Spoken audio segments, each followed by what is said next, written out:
Welcome to the Small Steps, Big Wins podcast. I'm dedicated to helping you take control of your life. Together, we'll explore practical tips, expert advice, and inspiring stories to help you overcome obstacles and achieve your goals.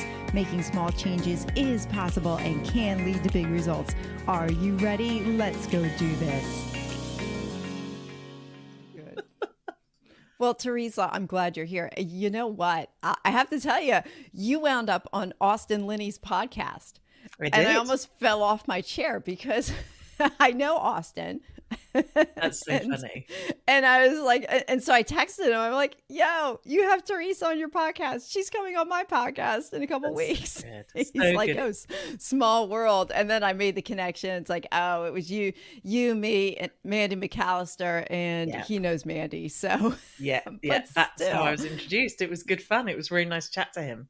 Yeah, he's just an interesting guy, isn't he? And I love his podcast too. I mean, I love yours too. You know, your podcast, his podcast. I mean, everybody puts out great stuff. And you know what? I have to tell you, I am honored that you're here because I realize you do mostly solo podcasts. You don't take too many interviews.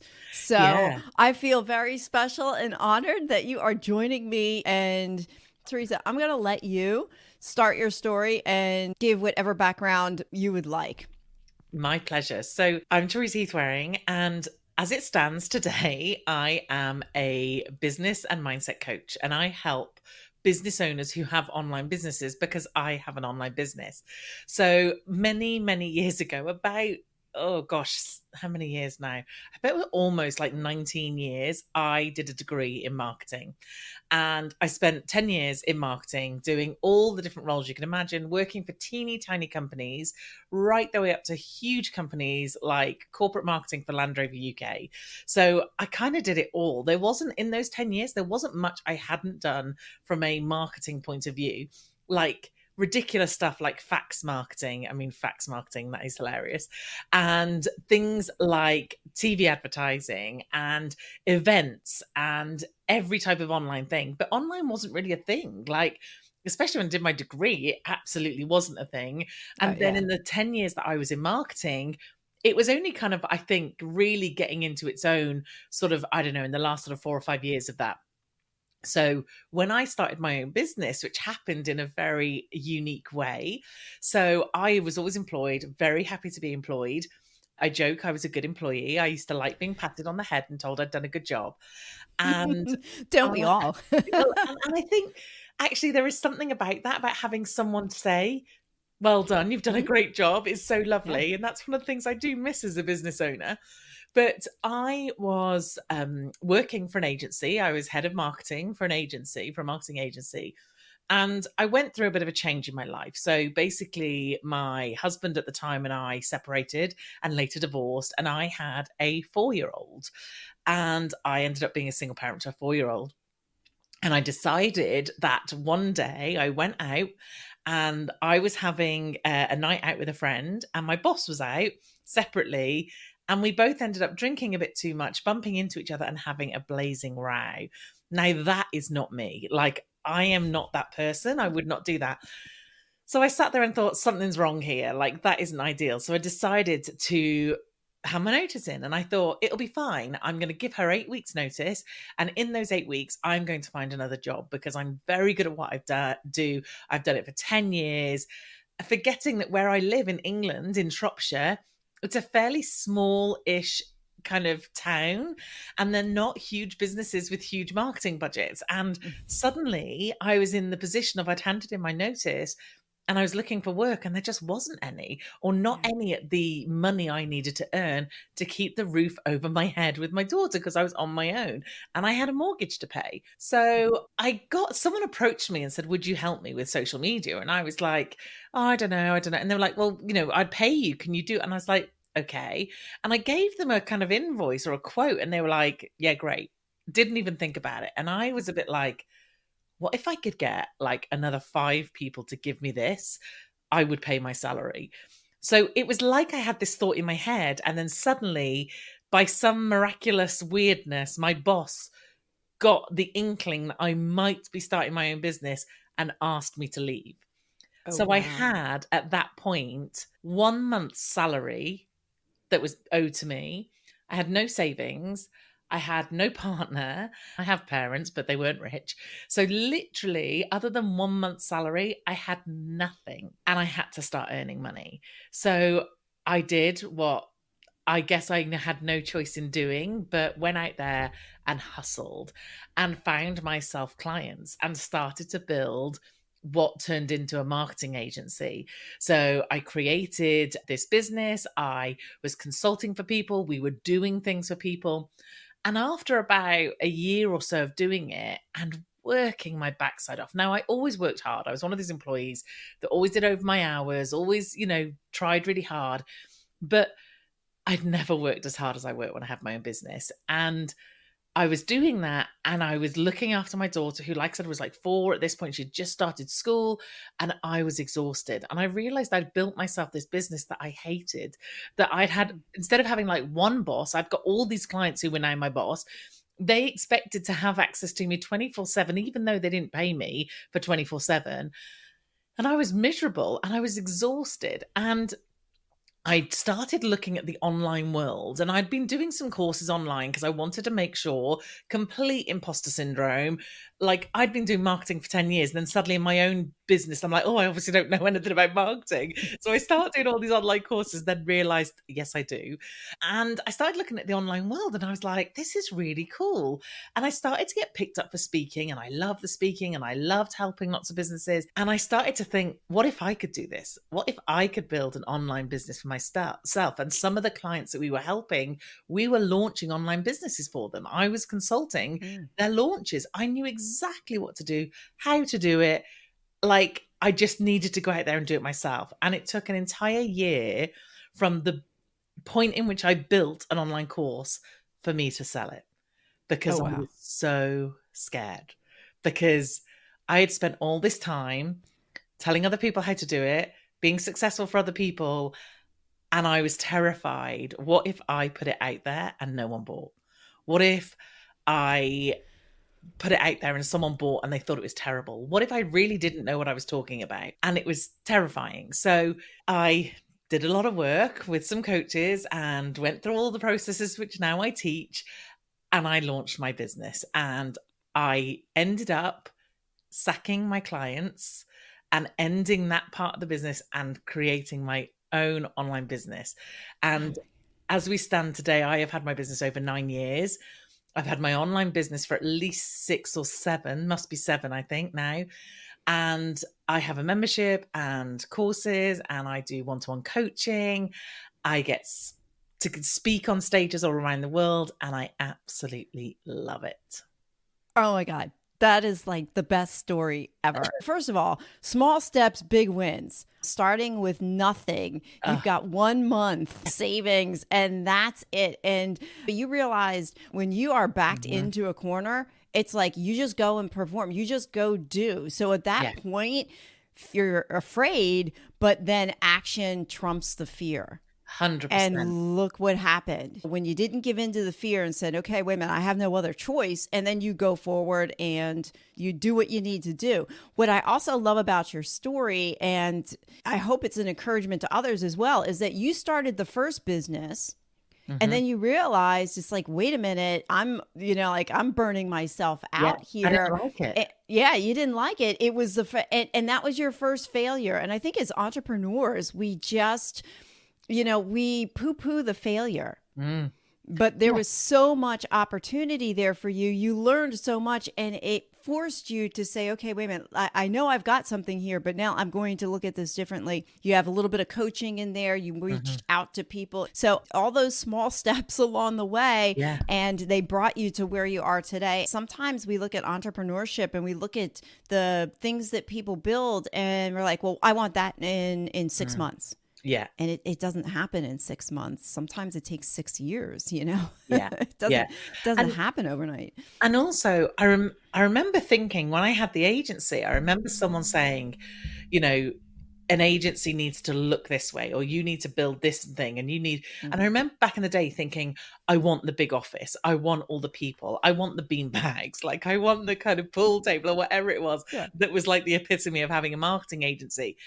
And then I realized I didn't want all those things. What what I had done is I had looked at other people who had kind of tried to dictate what looking successful liked in that space looked like. And I then actually sat down and went, do I want this? And I actually went, no, I don't. And I remember bumping into someone in the local town I live who also has a marketing agency and has the office and has all the employees and, has all the beanbags. And I remember telling them what I was now doing. And I remember them looking at me like, what? Like completely not getting it.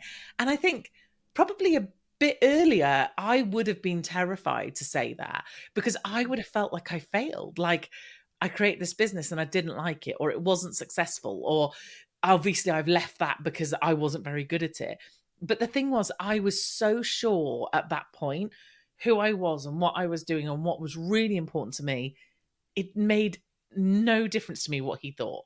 Literally none at all. Couldn't care less what he thought of me.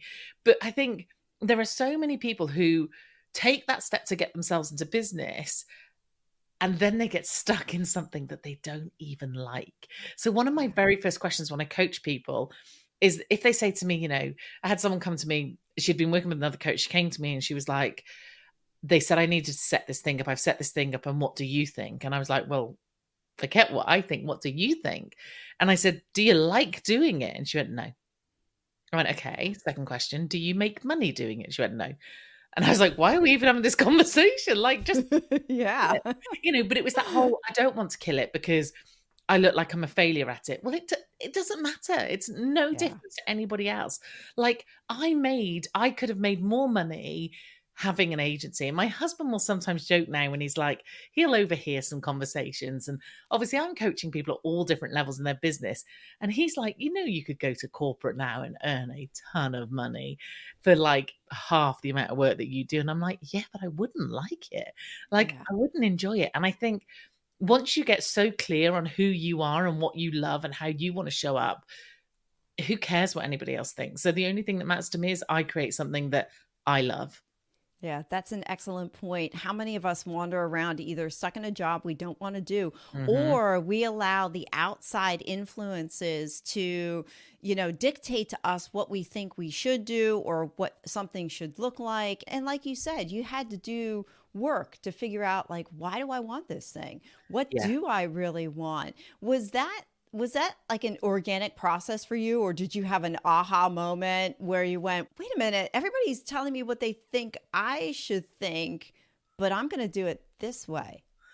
I think there was lots of aha moments. Like there was a really good, and it's a great story, aha moment when I actually launched the course.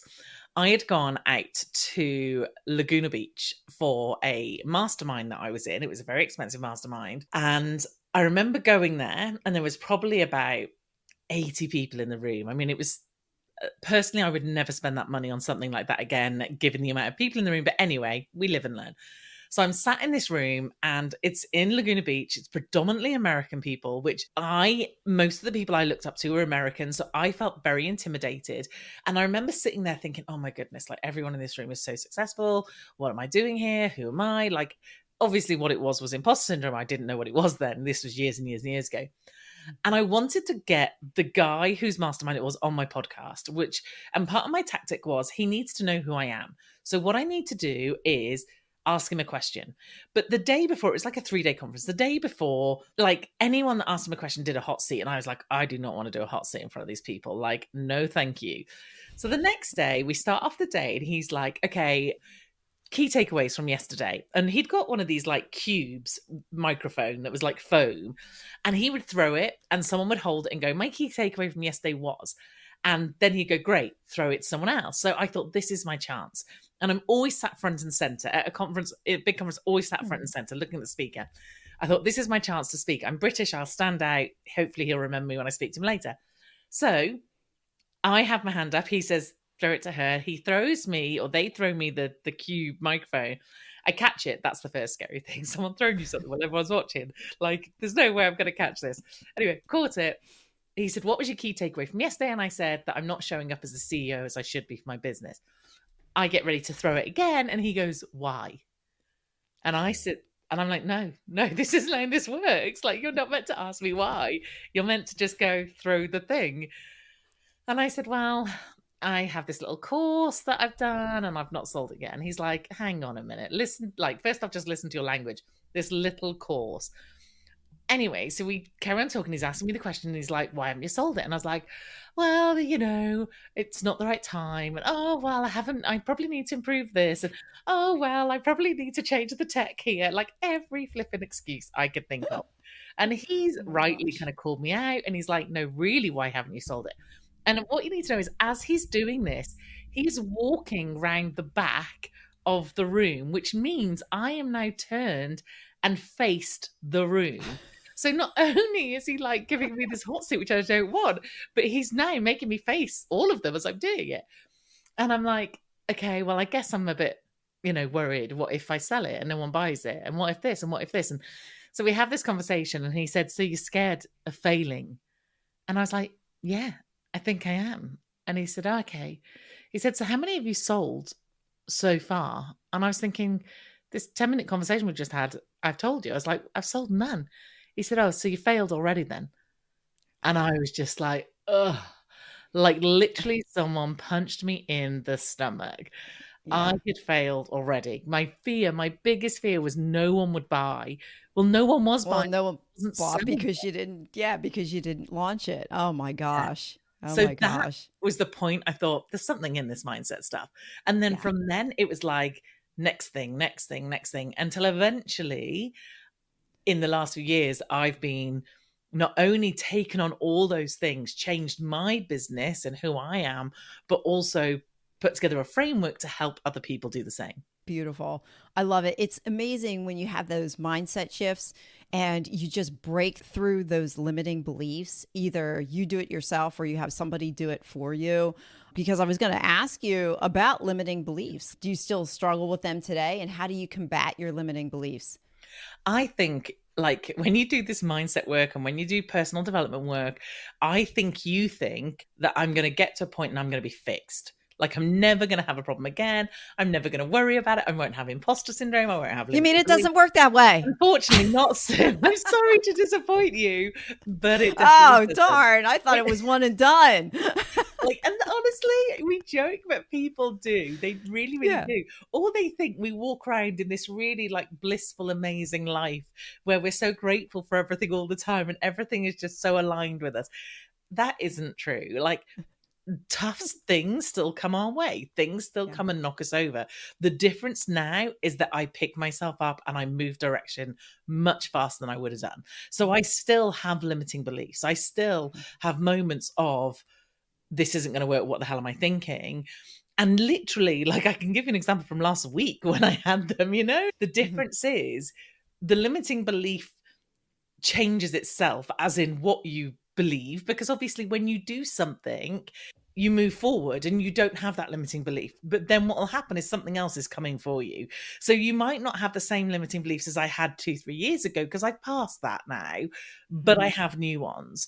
So for me, what I can do because of all the work I've done and because the fact that I coach, the fact that I've had amazing coaches, is that I can recognize that really quickly. And then when I recognize it, I can turn it. So the minute I recognize, okay, why am I thinking this? And then I kind of have a discussion in my own head, or I might journal it out. Just this morning, I was listening to a podcast that talked about the same, about, if we keep telling ourselves that we can't do something, or we are a certain way, or we have this certain limiting belief, we're only ever going to prove that right. So I find it really easily now to recognize it, to then work on it.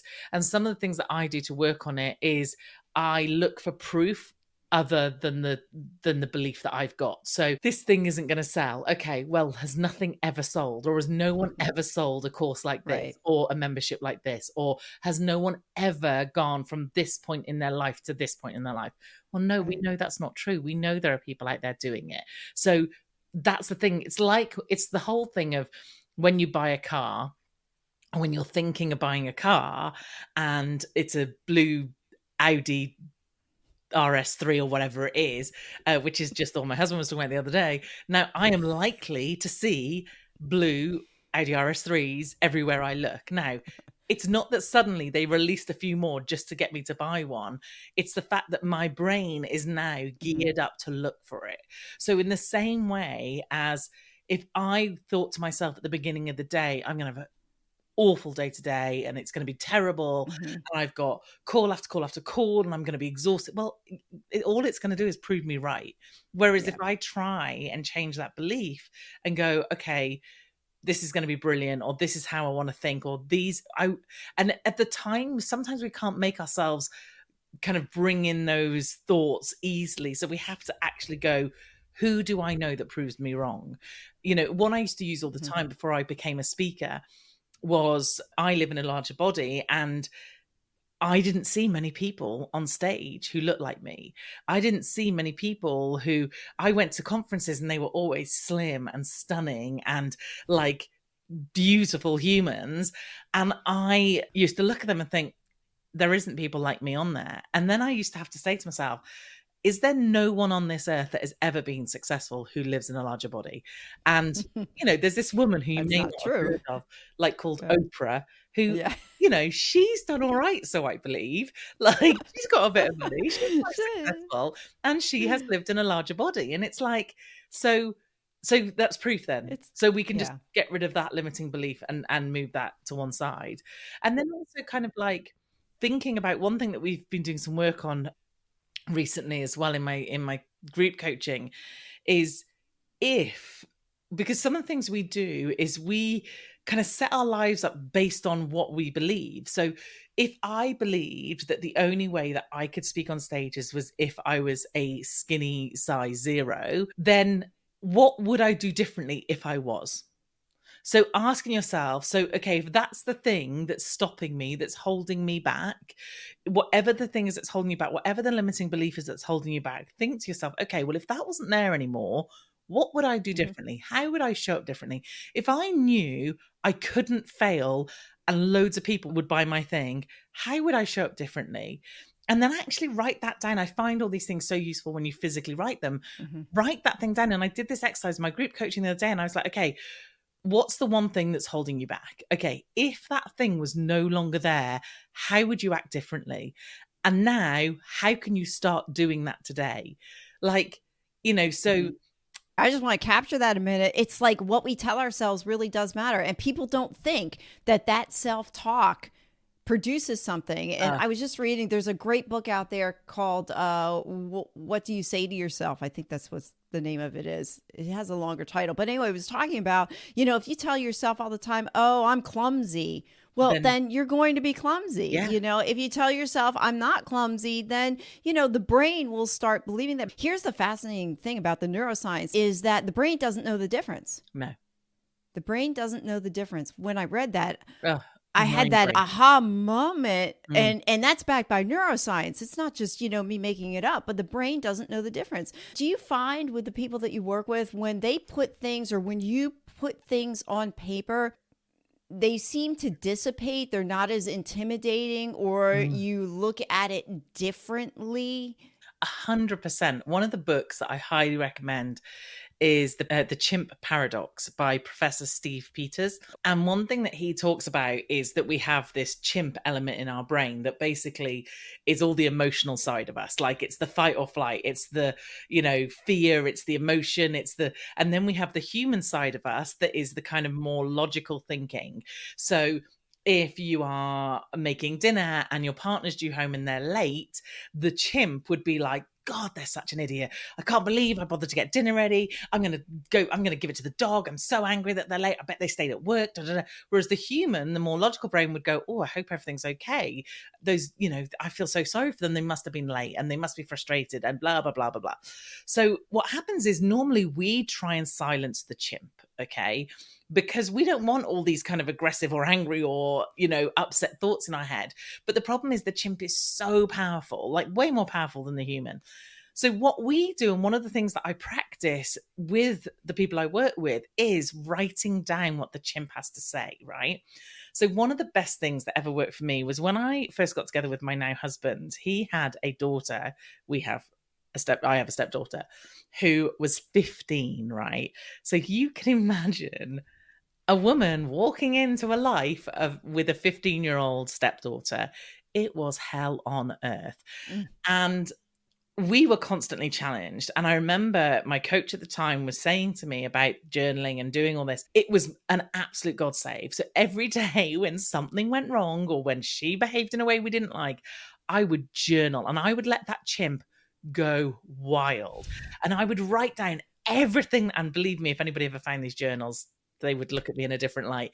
But like, I would write everything down and I'd let all the anger out, because what you have to do is you have to wear the chimp out. You can't stop it. The chimp is going to do its thing. So if you try and push it down, what's going to happen is she's going to look at me in the wrong way and I am going to fly at her. And then it's going to start World War III in my house. So I would take myself off. I would journal. I would be as angry as I wanted to be. And then eventually I would wear the chimp out. And then what I would do is I would write the sentence, "What if I came from love?" And then the human took over, and the human went, this poor girl, her mum has left and she's not seen her mum since. She is 15. She's just been through exams. Her dad was in the military. He's now being at home all the time. He had his world broken. This new woman's just come into her life. Like, I feel so sorry for my husband. He's trying to navigate me and her. I feel sorry for her. And suddenly the human side would come out and you'd go, yeah. And then sometimes I would do that and I would turn to my husband and go, I'm sorry about what I said. Like, I shouldn't have said what I did, because I'd given it some time. So I think one of the exercises we do all the time is when we're talking fear and when we're talking like the what if. So the example that I often give is people are terrified of speaking.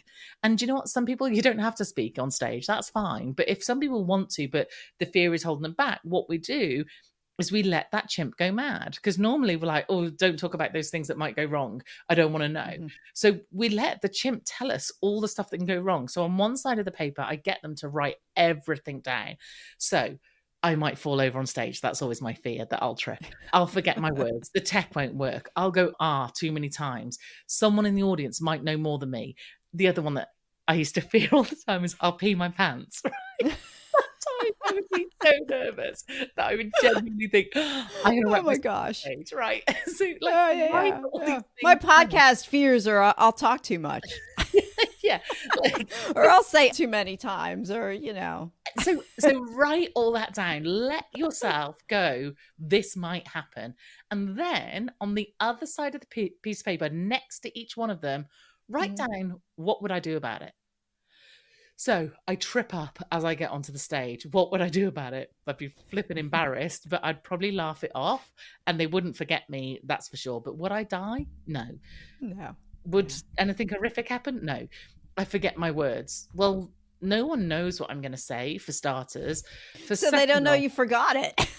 They wouldn't have a clue that I forgot a certain bit. Yeah. Or I'm a human at the end of the day. So if I forget, and I have done this before, where I've literally been in the like complete run of something and gone, oh, my brain's just gone blank. I'm so sorry. But I'm a human and humans do that.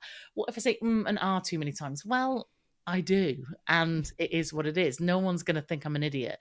So I go through and I literally get them to write next to every single point, what would I do if that happened? And then suddenly, exactly what you said, the strength of it just gets diluted, because it's like, because you start to realize this thing that you've built up in your head is nowhere near as terrifying as you think. Yeah. Well, the other beauty of writing them down, you know, I'm going to trip, is at least you thought about what you could do as a response. So you've already mapped that onto your brain. And like we were just talking about, your brain doesn't know the difference. So if you do trip, you already have some kind of response that you thought of in place before the thing actually happened. So writing that stuff down, getting it out on paper. In our tech world that we have, you and I are a little, you know, I go back 20, 30 years. I was a teacher, started 30 years ago. And so none of this tech stuff was around. You know, we wrote it all down, and there is value in actually picking up the actual pen and putting something on paper, because your brain has to go through that process of writing those things down. I mean, I'm not bashing tech. I'm just saying, for the mind work that we want to do to help us overcome our limiting beliefs, to help us overcome our fears, for us to actually become 1% better each day, it requires a couple extra steps Yeah. to take. And I think physical journaling is one that is highly underrated.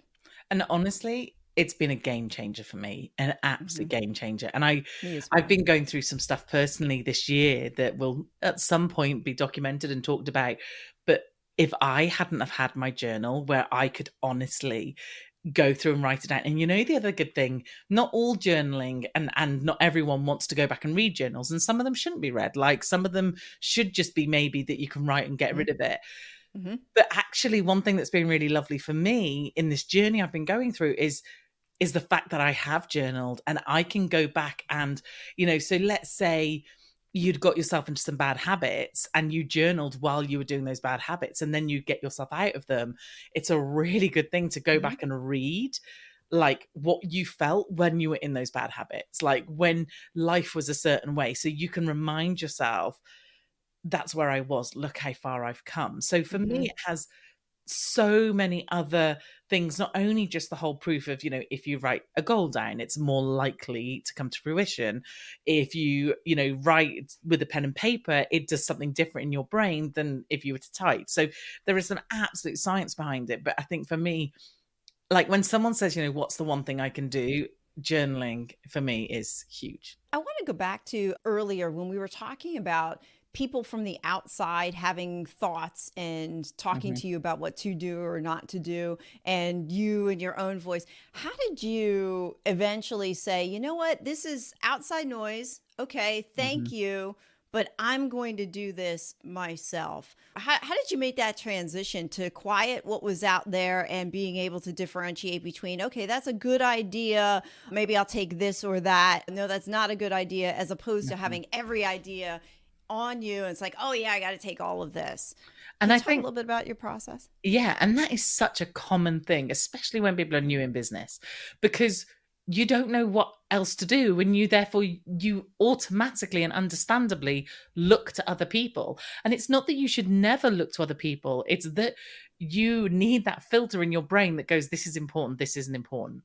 Now, the thing without a doubt that got me to a point where I could do that was being so confident in me and what I wanted. So it was understanding me more than anything, because then I can run everything through my filter. So when I am confident that I know what I want, and I worked with a coach, like lots of people will do, when I am confident that actually this is who I am, this is what's important to me, and it's not just from a business point of view, it's how I run my life, or how I want to show up, or what type of person I want to be. And one of the things that I pride myself on is honesty and authenticity. And one thing I was seeing in my industry a lot was that people weren't being wholly honest, and they weren't being wholly authentic. So often the people that I looked at and thought, I want a business like theirs, they weren't being honest about their business. So they were setting people up to fail from day one. I watched something a little while back. It blew my flipping mind. And it's someone I know. And obviously, I just sat there quietly thinking, I can't even about this. Someone did a live and they said, if you're not getting, was it 10,000 people a month on your email list, you're getting it wrong. And I was literally floored. I was gobsmacked, because what they didn't follow it up by saying is through Facebook advertising. So you've got all these business owners thinking, and this is so damaging, and this is what is so important. You've got all these people out there thinking, oh my God, I'm doing it wrong. I'm terrible. I'm rubbish. Why can't I make this work? Why isn't this working? It's like, because it doesn't work for anybody. That is not a realistic thing. And also, this person is huge. Their advertising budget is massive, and I mean millions a month, right? So if you were at that level, then yes, I would understand that you should be bringing on 10,000 plus a month in your email list with the money that you're spending on Facebook ads. But probably less than 0.5% of people in my industry are at that level. So no, the average person, me, people I coach, they're not going to be bringing in those people. But like I said, the problem is the kind of authenticity and honesty and the kind of laying it all out on the table. Again, strange enough, this same person did a webinar months and months before, and one of my students saw it and they contacted me and they said, they've just said that on the webinar that this guy launched a course and he only had an email list of 180 people and he made $30,000.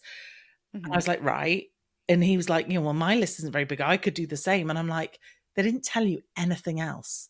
They didn't tell you, has he got a big Facebook group? Has he got a podcast that loads of people listen to? How much was his product that he was selling? Because he could have sold like 2.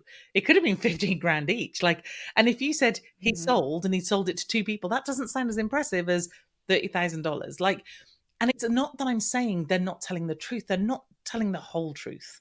And be honest about it. And I think for me, when I realized that was one of, and it's a real hard line to have when you are in the world that I'm in, to go, I'm going to be honest, but I'm also going to motivate you, because people want to hear that it is quick win and it's easy and it's, do this one trick and you get all this. Because that's what sells. Of course it does. That's what sells, know, and I think, and it goes back to what we talked about also, is just, people forget it takes a long time to build a runway. Yeah. We see you're very successful. You love what you do. You've built this business, but people forget that, wait a minute, you started in a really low place. Yeah. You worked your tail off for a year. You rebranded yourself. I mean, it was a process. And I hear you. I get frustrated too. I'm in those webinar rooms from time to time. And as a new entrepreneur, any new entrepreneur or new business owner, that could be so discouraging. Oh, and to hear that, then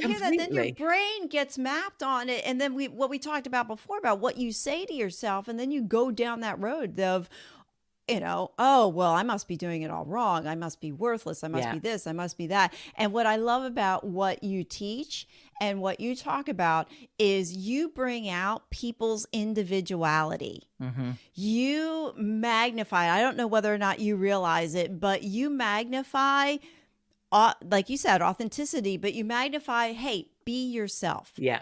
And just because it works for that person doesn't mean it's going to work for you, but we're going to find the things that are going to work for you. We'll pull out those common threads, and we're going to use who you are and what your why is and why you are doing what you're doing. Because without purpose, whatever you do, when it becomes difficult, you're not going to stick with it. I need you to just write all that down and record it, and then I'll just play it and go, this is what I do. That would be amazing. You just summed up it perfectly. Thank you.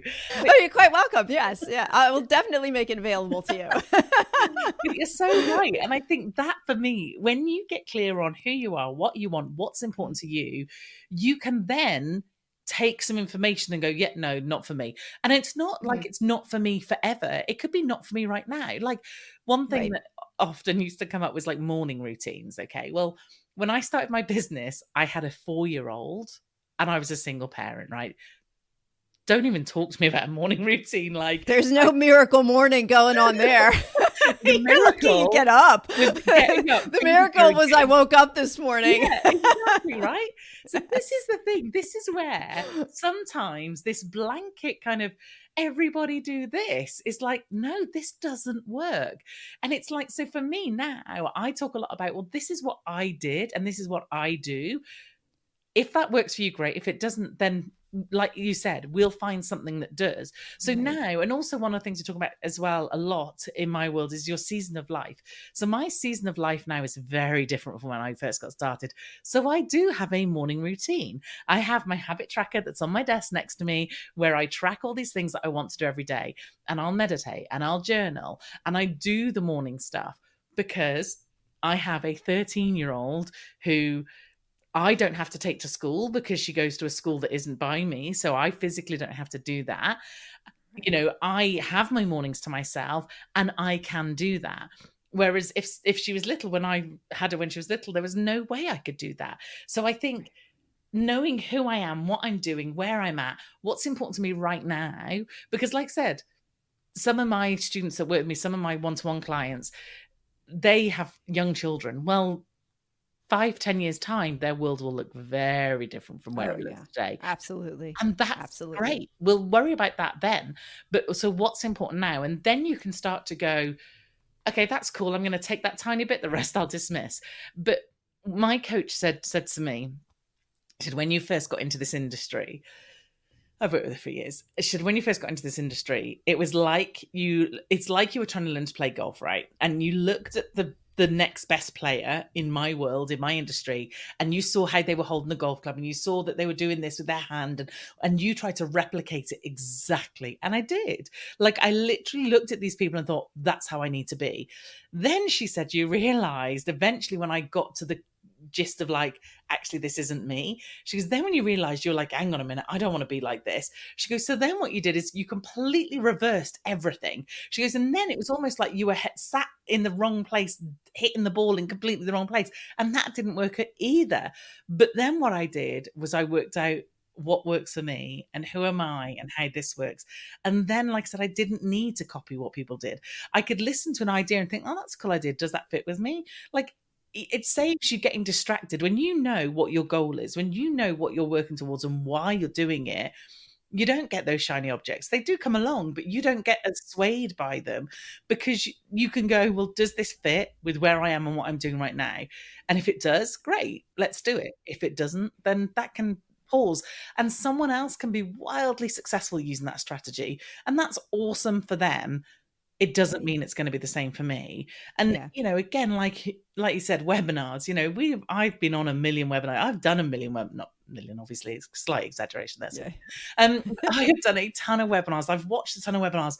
I like doing webinars. Some people are god awful at them. Literally god awful. And it's like, so that strategy isn't going to work for you because you're not very good at I mean, that's a bit hard. You can get better, or, you could hire somebody to do it. But yeah, I mean, at the end of the day, it's know yourself. Exactly. Know yourself. Know who you are. And if you don't know who you are, figure it out first. Because if you don't, what happens is you're just going to wander aimlessly through life, and you're really not going to figure out what it is that you want. And then when those shiny objects come along, shiny objects are an interesting thing, because shiny objects are good on the one hand, because they give you an opportunity to explore a possibility of what that shiny object is. The problem comes in where you don't know who you are. If you don't know who you are, then any shiny object looks good. And you'll take over any shiny object because, well, somebody else said this was a really good shiny object. And then again, you're listening to that voice outside of you that's telling you to do something, rather than listening to the voice that's inside of you, that's your authentic self. So, and then when it doesn't work, who are you beating around the head? Not that person who's successful, because the problem is obviously with me. And it's like, the problem isn't with you. The problem is you've tried to replicate something that you've seen and it doesn't work. Or worst of all, and I've seen this happen, and it's happened to me, you've worked with a coach who has no interest or knowledge in understanding who you are and what's important to you. And therefore, all they're trying to teach you to do is a cookie cutter thing. Like, we had one of the programs I was in, and like I said, I've done quite a few programs, and I've made a good few mistakes. And one of the programs I was in, the coach was really keen, it was a group thing again, to basically get people to launch, so they could say in their testimonials, we've had X amount of people launch and whatever. And this one woman and I got quite good friends, and she was completely changing her business. So I can't even remember what she was in, but it was like there was no correlation. So there was no customers that she could bring over. Like I said, it was completely different. This was her passion project, right? So she wanted to do this thing over here, no existing history of it, no customers, no one knew that she could do it, like nothing. And the coach had told her that by the end of the quarter, so less than 3 months away, she had to launch her online product. And she came to me and she's like, what do you think? And obviously I was really aware that I was also in the same coaching program. This person is the expert. And this was years ago. And I was like, yeah, no, that's cool. Because I'm trying so hard not to be like, what are they talking about? Yeah. And I said to her, if you came to me and money is not a concern, because sometimes money decisions have to overtake, like, if you need to make money, you need to make money. But money wasn't the biggest driver at this point. I said, if you came to me, I would say to you, if you can afford the luxury of spending the next 3 to 6 months building up who you are and why you're an expert in this area and growing your audience, that would be worth every single minute you spend on it. Like, you've got no audience. So you put something out to sell, there's no one who's going to buy it because you haven't got an audience. So she was like, okay, she said, good idea, goes on. We ended up being on a coaching call together. And she even said, Teresa said, I was like, oh God, please don't speak no. that. Tell me that. Anyway, she ended up launching because the coach was very persuasive. Right. She sold to 2 people, both of which were friends. And within probably another 6 months, she'd pivoted again because she thought that's not going to work. Well, no, you didn't give it the chance. You didn't have an audience. Like, you could be the best person in the world at that thing, but if no one knows you exist, it was never going to work. Instead of speaking to her and understanding her, and like I said, the one question I asked her was, how crucial is it that you make money right now?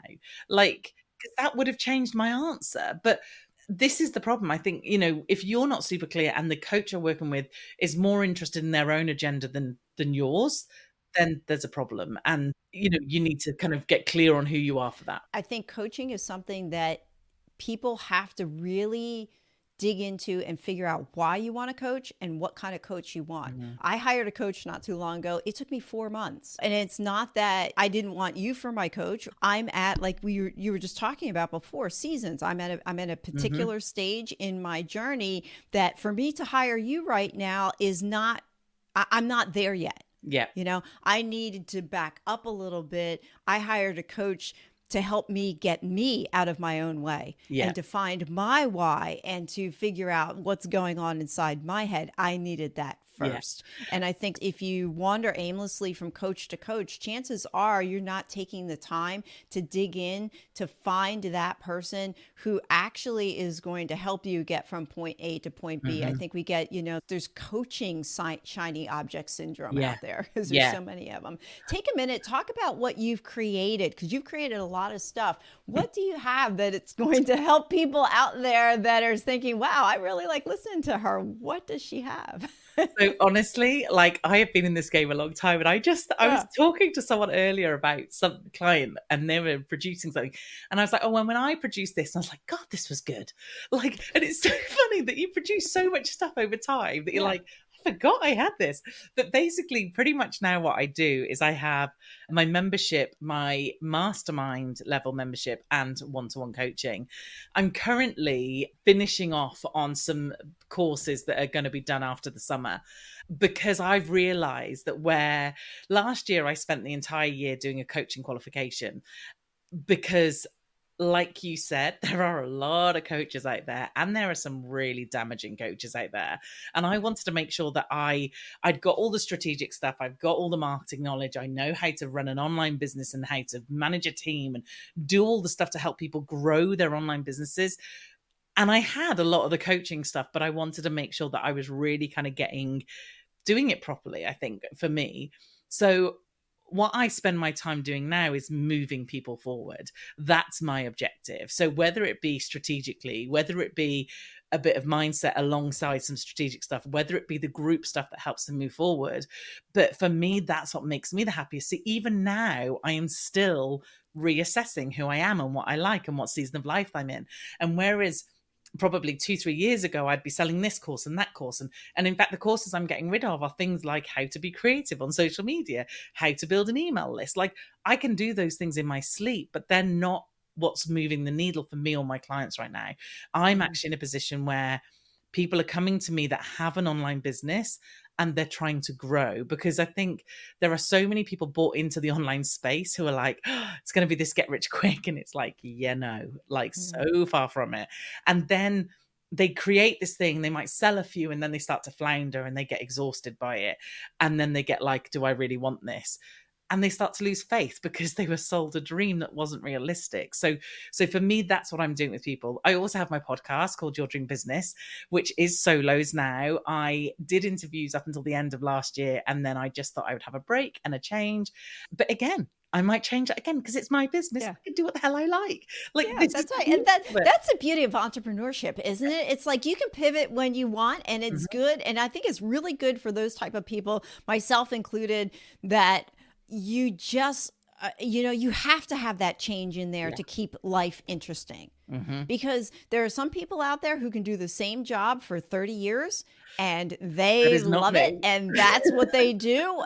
But that is not me. Yeah. That is not you. That's probably not the typical entrepreneur. And I think Nope. if anyone's really honest with themselves and they study entrepreneurs, they study the progression, even just listening to your story, how many different iterations did your business go through? Each time you pivoted, you knew what you wanted, you listened to yourself, you knew where you were going. You maybe, and maybe even sometimes you didn't know where you were going. You just took a chance and said, yeah, hey, we're going to go in this direction and see what happens. And that's the beauty of building your own business, of, you know, being an entrepreneur and being able to just go out there and produce something that's going to bring value to people. I love your authenticity. I really do. And And I think you're right. I think there are some people who actually are at a stage where they need to build their online presence more, and they have the budget for it. And that's great. But like, this is the other thing. And you said it before, and it's so right, about picking the right coach for the right thing, or where you are in your season of life, or what's important to you. So I have worked with one coach for years who is phenomenal, and I adore her, but she is very much a coach when it comes to me as a person. So we do a lot of personal development stuff. We do a lot of inner work stuff. We do a lot of spiritual stuff. And, you know, we did some stuff recently around body, embodiment. And whereas when I want to look at my strategic stuff, I might not go to her for that, because that's a very different type of coach. So again, it's understanding. And one of the beauties, I guess, in what I do, the kind of good and bad bit, is that my job is to set people up to not need me. And I think if you work with any coach that wants you to stay and makes out like you can't do this on your own, run for the hills. Because the job of a coach, or anybody, or a mentor, or whatever, is to build you with the tools that you need and give those tools to you so that you can use them. And it's funny, you know, I have changed so much in the years I've worked with my coach, so much. So it's never like I worked with her and then went, I need to stay with you. It was, I would work with her, I'd have a break, and then something shifted in me and I'd go, oh, now I'm at this level and now I need help with this thing. And we did it. And then something else shifted. So that works for me to go back to her on those things. But I don't ever want to work with someone that basically I feel like I can't be successful without them. Like, I want to know that people love being in my world and stay. And I do have a really lovely retention rate on my stuff, but it's definitely not coming from me. And when someone left my mastermind the other day, I've got a space that is available now, which at some point, you know, given that marketing is my superpower, I should probably market, but we'll get there. But she messaged me and she's like, I'm going to leave. And I was like, I'm absolutely gutted because I adore having you in there. Yeah. So I've been with you 18 months. She goes, and actually I've taken so much, but now I've done what I need to do here and I need to move on. And it's like, do you know what? Then I send you with so much love. Like you accomplished your goal. Yeah. You know? Yeah. You accomplished it. Yeah. Like, you know, and she's realized what she needs, and she's in a very different industry, and she's going to do something very industry specific. And it's like, great. You know, I am so pleased that you've got to that point, that you were in my world for so long, but you are now at a point where you can move forward. So yeah, so definitely take into consideration exactly what Sue said, you know, where you are, what you need from someone and what they're trying to give you. And then make sure that they are trying to empower you to do all this yourself, because you have got it all in you. That's the whole point of a coach. The coach's job is to show you that you've got it in you to do it, but then maybe add a tool in here and there to kind of just bring that out of you. Right. They have that experience. Like, you have that experience, but you also have the mindset, you have the skills of a coach as well. And I think there's also that personal connection, because you and I, at some point, we've now been talking almost an hour. At some point, we actually do have to end the podcast, and it's just, so I'm going to have to wrap. I'm actually going to move into wrapping it up. But the point being is that it is very natural for you and I to have an exchange of a conversation. If you come across the coach and you're like, you start talking to them and it's like, Something's in the gut's not right. Listen to that, because here's this person that you're going to rely on to speak into your life, to help you, to get you over hurdles. And if you're not comfortable with them, or something's not setting right with you, or you can't be real or authentic with them, you might as well just drive down the highway, roll down the window, and throw your money out the window. Because it's a very personal. Some of the stuff my one-to-one clients, my group members tell me is really personal stuff.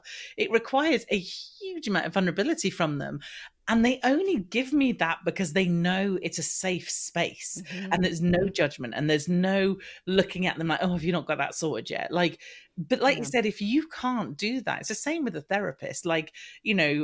If you haven't got that relationship, then they could be the best coach in the world, but it isn't going to work for you. So it's got to be an easy conversation. Well, Teresa, as we come to a close, I know this might actually be a hard question. Not sure. What's one thing that you want to leave us with that my listeners can do today that can change their tomorrow?